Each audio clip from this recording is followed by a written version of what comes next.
So what I really want to have a look at today is what steps I would take to be able to retouch an actor's headshot. Because I think a lot of people have really negative connotations around what retouching is. The first things that spring to mind are making somebody look thinner or smoothing out the skin so they look totally unnatural. And really with an actor's headshot, it's quite the opposite of that. It's very subtle things. And I think the real aim is to be able to draw the viewer's attention just to a certain part of the image. And I always think with a headshot, the eyes are going to be the most important part. So we really want to focus in on those. So looking at our example picture here, we've got Giles, and it's pretty good to begin with. There's not really any major issues that we've got. I would probably just think about, okay, the background and his skin tone are really similar to each other. I really like the colour of that, how they're very complementary, but we could probably just darken it down a little bit, just so it brings the attention right into the centre of the image. So we could probably do the opposite to the eyes, because I really want those to be the focus of the image. We could brighten the eyes up a little, and what I typically do is not just the eyes on their own, but the area around the eyes, especially concentrating on the area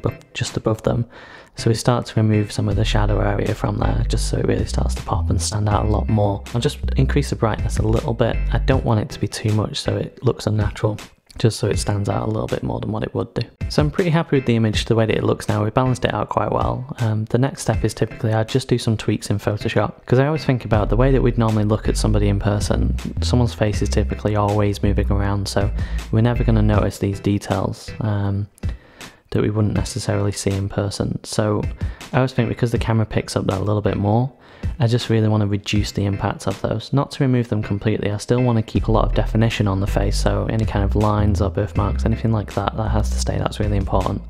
But just any little parts that we wouldn't normally see, I just think it's important to be able to clean those up just so that it looks a little bit more lifelike, a little bit more natural, but a lot less distracting, so we can really concentrate on the picture.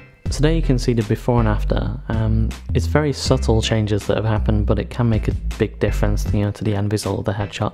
So I think it's really important, rather than just having a colour version of your headshot, to be able to have a black and white version as well. So that's why I always include it whenever I do any kind of editing, because there's so many different versions of black and white. You can see one filter might make someone's skin look really smooth and it takes away a lot of detail, and then the opposite side of that where I'll add in too much detail and again it'll change it in a totally different way. So I always think it's important to be able to have a version that's just ready to be able to use in case it's ever needed, say like in a show guide, or in a place where colour just isn't available, or even just online for a more dramatic effect that can potentially be achieved with a black and white photo. So there we go, that's the finished retouch ready to be sent out now.